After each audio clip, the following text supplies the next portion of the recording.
¿Qué tal, doctor José Palé? Muy buenos días, un gusto tenerte por acá. Todos entendimos que la renuncia de usted hacia la Alianza Cívica se debe a la resistencia que esta agrupación tenía por firmar los acuerdos de la coalición. Finalmente, con enmiendas, firmaron el pasado 25 de junio. ¿Usted cree que realmente las cosas han cambiado a lo interno de la Alianza Cívica? ¿Han retornado al proyecto original con el que ellos iniciaron el tema de la coalición nacional? El problema de fondo que esas reservas plantean tendrá que resolverse en los próximos días y giran alrededor de la exigencia de consenso para la toma de decisiones en temas fundamentales, es decir, revisar el acuerdo consensuado a que se llegó durante la elaboración de los estatutos, que radica en un sistema que privilegia el consenso y que obliga a buscarlo en al menos 2 sesiones, que tienen que estar diferenciadas. Y si no se lograra en esas 2 sesiones, se abre la posibilidad de decidir mediante una votación calificada. Fue evidente también que la Alianza Cívica de último momento, al menos públicamente, se manifestó que existían bastantes reservas incluso con los firmantes de la coalición. ¿Cree usted que hay trabas todavía que no se han superado? ¿Y cuáles serían estas trabas? El que se salga pierde. Y fue evidente que al final prevaleció en la conciencia de la mayoría de los integrantes de la Alianza Cívica que tenían serias reservas y que se inclinaban por no firmar, por buscar otras alternativas de asociación, de alianza, que esta presión nacional tan fuerte, esa demanda popular por la unidad, lo llevó a que finalmente se firmara. A última hora, es decir, casi al filo de la medianoche del día 24, el día antes, esta presión se mantiene, entonces va a seguir jugando.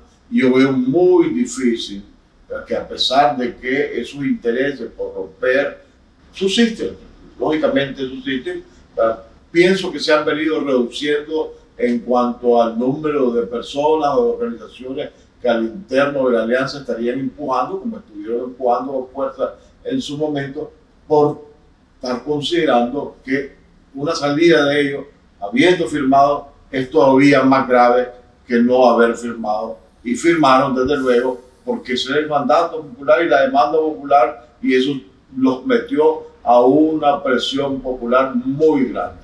Hay quienes creen que este documento tiene pies bien cortos, que no va a llegar, que no va a caminar muy lejos. No, yo no lo creo. Yo estoy segurísimo. Se dilató 4 meses. Tuvieron que darse sesiones muy largas, de mucho intercambio, de mucho diálogo, de mucha consideración, de mucho espíritu por unidad. Eso fue lo que prevaleció, el interés por Nicaragua. Y muchos apostaban que eso era una locura, que no tenía sentido, que iba a fracasar. Y se asustaron por el éxito de que al final dijeron, tenemos un documento, nos hemos puesto de acuerdo. Y ese hecho fue lo que generó que anticuerpos que no le habían dado pensamiento temprano, que nunca creyeron que iba a poder concretarse unos estatutos, al final, ¿verdad?, agarraran fuerza y desesperadamente trataran de bloquearlo.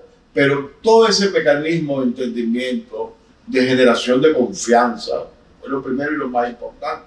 Grupos que en el pasado estuvieron enfrentados, que aprendieran a trabajar y que generaron confianza entre ellos, eso ya da una base que a mí me hace ser muy optimista en la sostenibilidad. Pudiera salirse uno, ¿verdad?, pero la coalición ya es una realidad. Ya no le veo que pueden estar en una crisis que los lleve a desbaratarse. Más bien la veo creciendo, va de puertas abiertas a la integración de otras organizaciones, y la veo consolidándose. Doctor Palé, ¿usted cree que esta coalición ya es un cuerpo político opositor, o el más fuerte opositor al régimen Ortega, con todo lo que se ha generado alrededor de ella? Yo sí lo creo por la diversidad, ¿verdad?, la pluralidad, la representación que tiene, la existencia de fuerzas políticas emergentes que se generaron en el fragor de la lucha cívica de abril del 2018, con partidos políticos tradicionales, con otras fuerzas no partidarias como el FDN, como el movimiento campesino, que también es anterior a abril del 2018, pero que tiene una historia reciente de lucha, de compromiso, de defensa de la soberanía. Entonces yo creo que sí, que ahora tiene, ¿verdad?, lógicamente, que ganarse la confianza de un mayor número de ciudadanos. Tiene que hablar el lenguaje de la población y comprometerse con las demandas de la población. Pero ya hay una buena base, es decir, es una criatura que nació en un parto complejo, en un parto difícil, pero fue un parto natural. Ayúdenos a entender, y sobre todo a la población, de ahora en adelante, superado el tema de la firma, ¿cuál cree usted que podrían ser las trabas que podrían encontrarse en el camino? ¿Dónde están estas trabas de la coalición a lo interno? Pero las más importantes, ¿verdad?, que están previstas. Nosotros nunca pensamos que iba a ser fácil.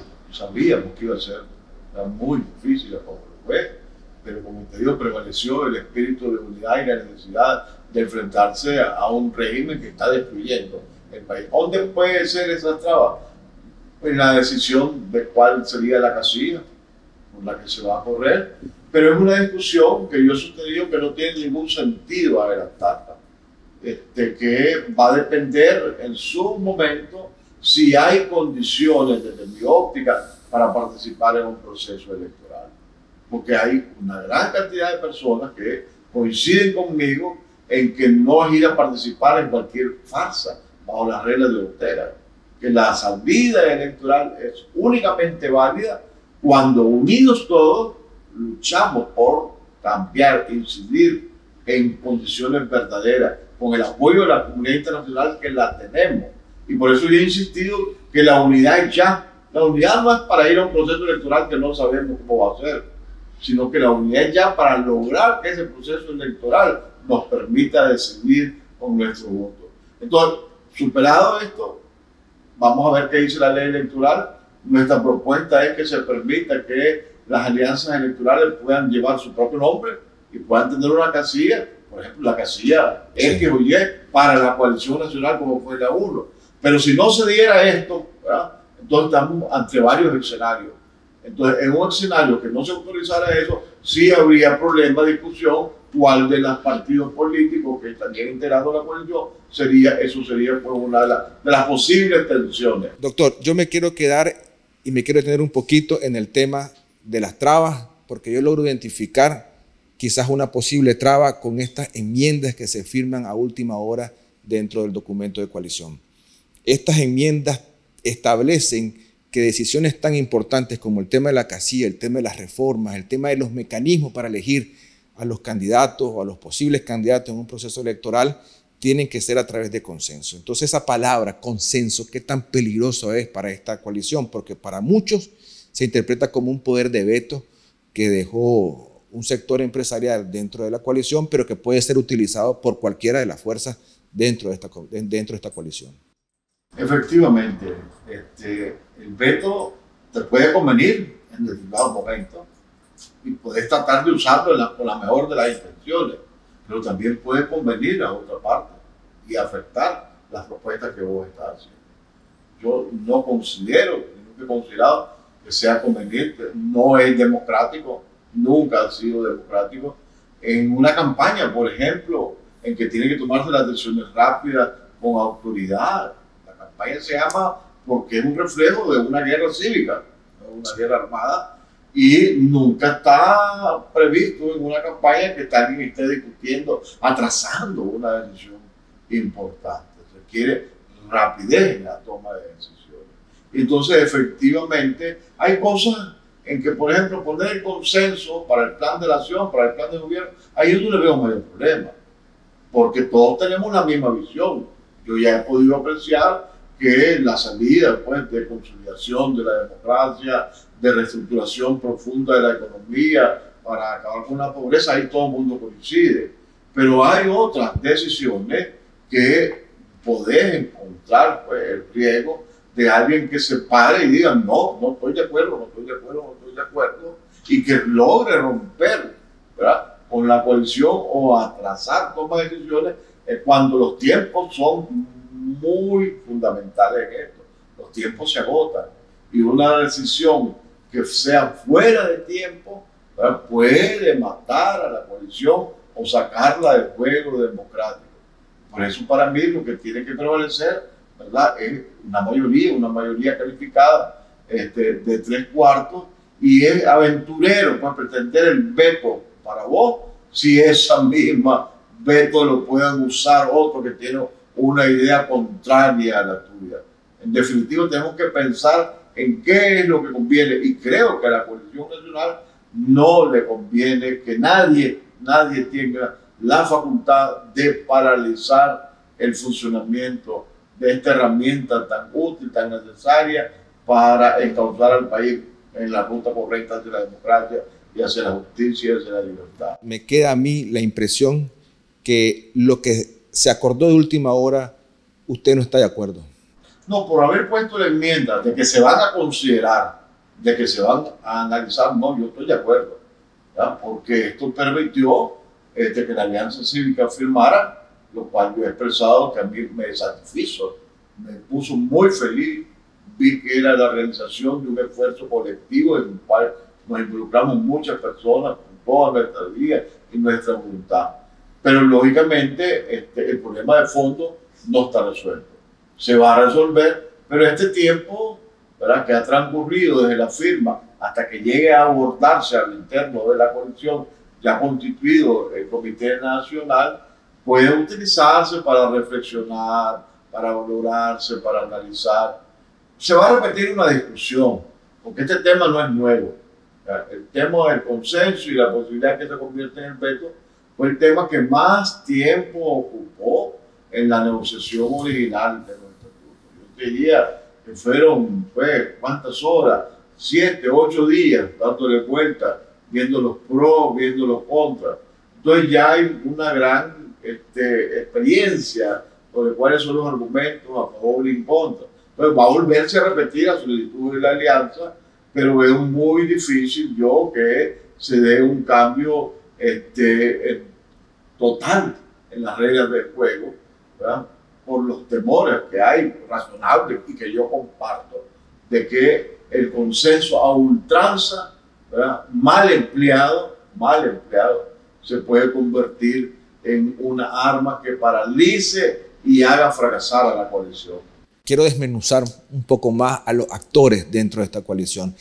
A mí me pareció, y para mucha gente, que el sector empresarial que está dentro de la Alianza Cívica en esta ocasión tuvo un límite, o al menos cedió frente a la presión que existía porque se firmara este documento. ¿Dónde usted mira al sector empresarial en el futuro? Va a estar en dependencia de cuán rápido sea la aceptación del involucramiento ciudadano con la coalición. Entonces, el éxito de la coalición es lo que garantiza que estas fuerzas que susciten, ¿verdad?, hay gente que tiene la perspectiva de que es mejor un espacio donde ellos puedan controlar. Le da miedo algo que es tan difícil, tan plural, tan diverso, y entre más diverso, más difícil de influenciar. Se tiene que negociar con muchas posiciones, con diferentes perspectivas, con diferentes puntos de vista. Entonces va a persistir este riesgo. Pero entre se vaya consolidando el reconocimiento internacional que ya lo tiene la coalición, también se vaya fortaleciendo, va a ser cada día más difícil que estos intentos de poner casa aparte en un espacio donde algunos sectores quisieran controlar, pero se tienen que dar cuenta que nada les sirve controlar una herramienta pequeña, una alternativa pequeña que estaría recibiendo el repudio de la ciudadanía, porque está bien metido en la mente de los nicaragüenses que solo la unidad es la que nos hace fuertes, que nos necesitamos todos, y lo más importante, que no podemos permitir que se repita el error, la tragedia de la división del 2006. ¿Cuál es la perspectiva que usted tiene acerca del Partido Ciudadanos por la Libertad? ¿No quieren formar parte de la coalición? Eso definitivamente los pone en acera enfrente a la coalición. ¿Usted cree que se siga siendo la tónica si existe un proceso electoral? La misma, o sea, se mantengan en la acera de enfrente tentando a quienes han querido cruzarse de ese lado. Yo creo que es una posición, ¿verdad?, que ellos ya le establecieron y no lo veo retrocediendo, para desgracia de la democracia nicaragüense. Porque yo quisiera que estuvieran dentro de la coalición. Yo personalmente los he invitado, les hemos hecho llamados y ellos no han tenido la voluntad de involucrarse. Primero ellos dijeron, ¿verdad?, bueno, sé que queremos saber cómo va a ser las reglas del juego. Entonces nosotros les dijimos, bueno, si reglas del juego no hay.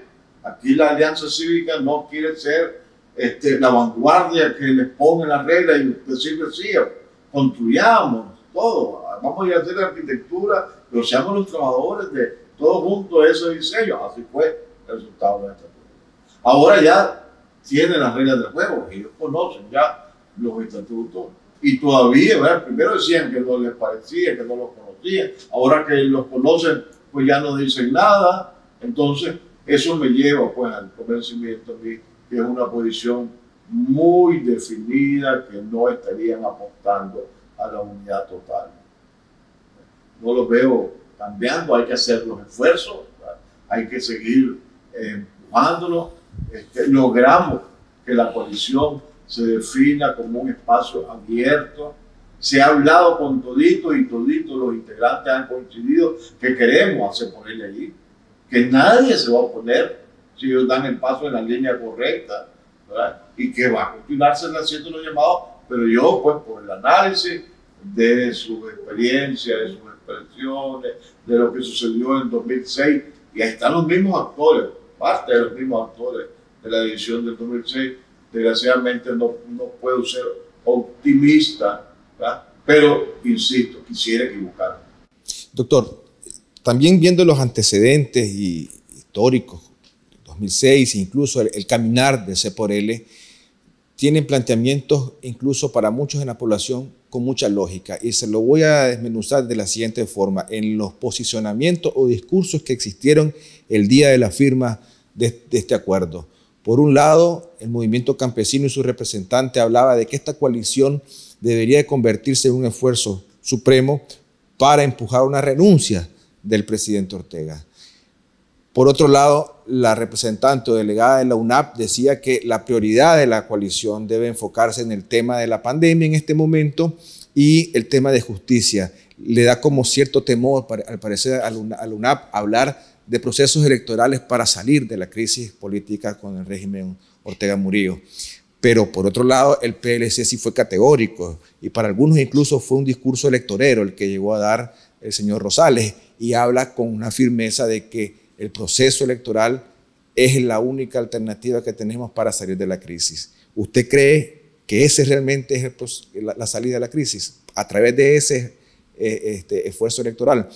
¿Y cuál en todo caso sería el discurso unitario de la coalición? Al parecer no lo tiene, y eso es lo que dice C por L, que no ha existido o no lo ha visto palpablemente en sus declaraciones a los diferentes líderes. No lo quieren ver porque está contenido en los estatutos, está claro. Los estatutos contemplan esos dos elementos de la unidad de la acción y de la alianza electoral para participar en elecciones. Los estatutos están divididos en la línea de primero lograr las condiciones y lograr las condiciones participar en una salida electoral que es la culminación de lo que hemos coincidido todos, la salida cívica y democrática. Y ahí está la ruta está clara. Vos lees desde el artículo 1 hasta el último, hasta las disposiciones finales, todos te llevan a eso. Pero no puedes confundir que es a elecciones, sean cual fuere, para nuevos fraudes, para nuevas trampas, para engañar, para legitimar al régimen. Eso no. Nadie coincide en eso. Que en los discursos de firma unos tengan un enfoque hacia un punto o hacia otro punto, pues es natural y es lógico. Pero ya el acuerdo de todos, la coincidencia de todos, el sentido que los amarra a todos, está contenido en el documento oficial. La comunidad internacional ha renovado su interés y su preocupación por una salida pacífica a la crisis y habla efectivamente de una exigencia de reformas electorales que permitan un proceso electoral transparente y libre en la ciudadanía. ¿De qué reforma estaríamos hablando en este momento en el país, a su juicio? Fundamental, la depuración del padrón electoral. Hay 3 padrones, se sabe que hay más de 1 millón de ciudadanos nicaragüenses que no deberían estar en el padrón, que están muertos o que tienen duplicidad de cédula. Todo eso tiene que buscar, no puedes meterte a un proceso electoral si eso no está resuelto, porque de ahí nacen todas las posibilidades de fraude y todos los mecanismos que se pueden aprovechar de esas debilidades a continuación. Otro tema fundamental es que sea una autoridad creíble, es decir, el cambio en la cabeza y en todo el cuerpo de la estructura electoral. Si no hay personas que apliquen la mejor ley del mundo, puede ser muy buena leyéndole y te puedes decir por cualquier observador, este es el país de la maravilla, que ley más linda. Pero si una autoridad administrativa hace todo lo contrario de la ley, sigue teniendo una facultad discrecional de medida, como tiene actualmente el Consejo Supremo Electoral, eso no es garantía de nada. Otro elemento, todos los mecanismos de transparencia del voto, desde cómo se instala la Junta Receptora, de que no sean la oportunidad de juntas preñadas, de la posibilidad que los partidos y las alianzas puedan acreditar sus fiscales y no se los corran, no eviten o no le pongan que vayan otros fiscales que no sean los propios, el conteo del voto que sea público, que los medios de prensa pueden estar, el hecho de que sea en directo, inmediatamente sea elevado a la página web los resultados de cada junta receptora de votos, los mecanismos de impugnaciones.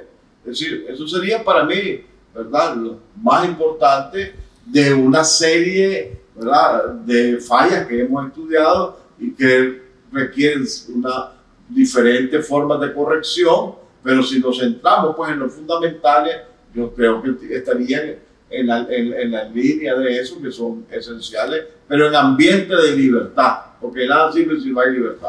La Coalición Nacional tiene en su poder una propuesta de reforma electoral consensuada entre la Alianza Cívica y la Unidad Azul y Blanco y el grupo de expertos electorales, y ampliamente respaldada por los partidos Yátama y PRD del señor Saturnino Cerrato. Sin embargo, no existe todavía evidencias de que esta propuesta de reforma esté consensuada con el PLC. Y es claro que podríamos también dudar de que exista interés de parte del PLC de asumir esta propuesta de reforma, si tomamos en cuenta que actualmente este partido podría haberse beneficiado del pacto que sostuvo el doctor Alemán a finales de los 90 con el mismo Ortega. ¿Cree usted que estas negociaciones no se estanquen en esas discusiones? La propuesta que yo he apoyado es de que la coalición, la alianza, pueda escoger la denominación con que se va a presentar. Es decir, pudiéramos ir en una de las casillas que están ahí, pero no bajo el nombre del partido político dueña de esa casilla, ya como establece y obliga la ley. Entonces, estamos peleando y vamos a impulsar esa reforma para que podamos llamar a la alianza electoral coalición nacional. O sea, repetir lo que ya se logró con la Unión Nacional Opositora 1 en 1989. Eran 14 partidos políticos, pero no se llamó la Alianza 1 como ninguno de los partidos políticos, sino que fue una casilla en que los conglobó a todos y un nombre que los conglobaba a todos. Entonces, que el PLC pudiera oponerse a esto, luchar, imposibilitarse a esto, ese tema no ha sido discutido, ¿verdad? En su momento se la ha discutido. Existe una presión porque existan reformas sustanciales, pero el tema de las casillas y el tema de las alianzas podría ser una carta que se guarde el régimen. En este caso, ¿usted estaría dispuesto a apoyar una coalición dentro de una casilla electoral PLC? El PLC ha dicho, bueno, aprovechen la ventaja que yo tengo. Mi tendido electoral yo lo pongo al servicio no de los militantes de la ley, ¿verdad?, la ventaja que le concede la ley actual, sino al servicio de la coalición. Pero ahí viene ya la discusión de qué es lo más conveniente.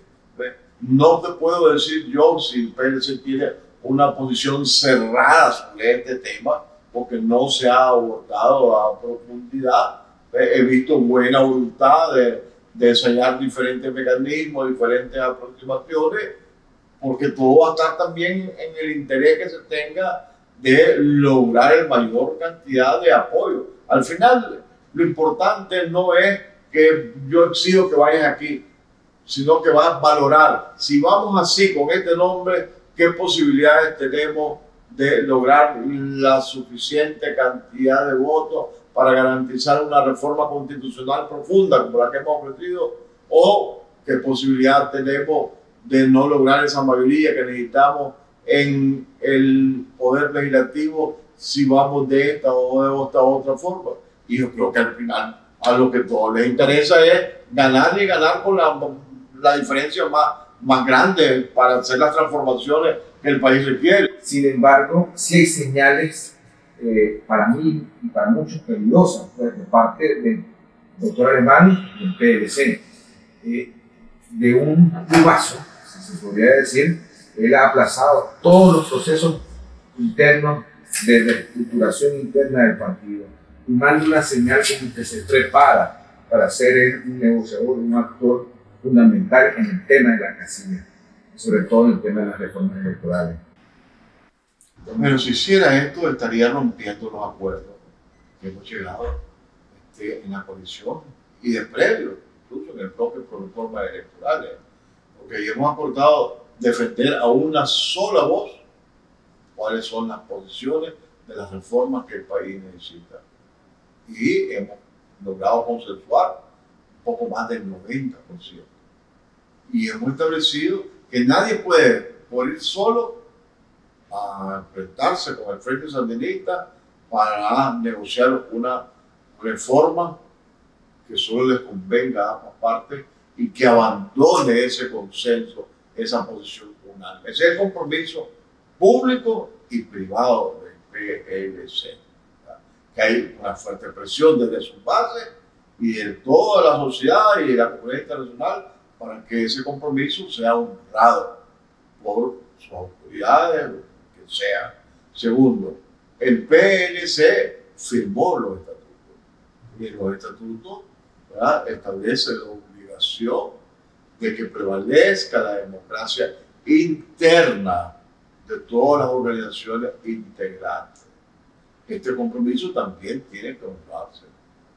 Lo he escuchado a Miguel González, ¿verdad?, hablar y proponer y retar a de que se vaya ya a resolver las listas y el problema que tiene con Malaité a una convención del Partido Liberal Constitucionalista, que es el órgano competente para ir democráticamente votar y resolver las diferencias y que el que resulte electo como autoridad del partido tenga legitimidad democrática. Y eso lo espera desde luego hasta el 2023.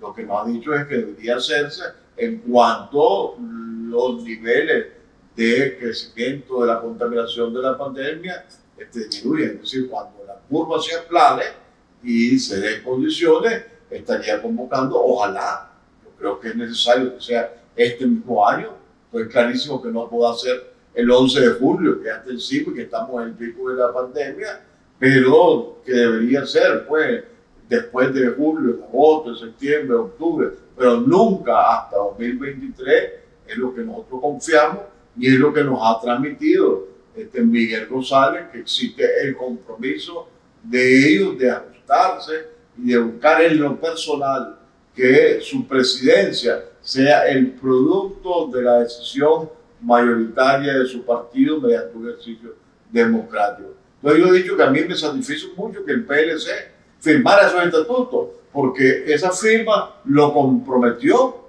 en esa dirección, no contra lo que está ahí establecido.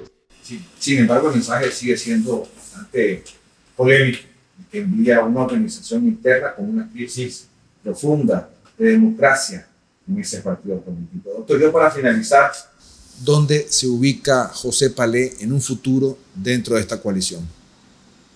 Evidentemente, aportando por este crecimiento, por la consolidación de la coalición nacional, defendiendo, cuidando a esta criatura ¿En qué responsabilidad? Pues no estoy aspirando a ninguna. Está abierta a la integración. Puedo integrarme en diferentes tractos, en diferentes niveles. Todos los nicaragüenses, no solo José Paquete. Creo que es mi obligación estar ahí. Hemos apostado porque la unidad es lo que nos puede garantizar la derrota, el triunfo de la democracia. Y ahí voy a estar para ser coherente con lo que he venido sosteniendo, con lo que he venido practicando y con lo que me he comprometido en estos últimos meses.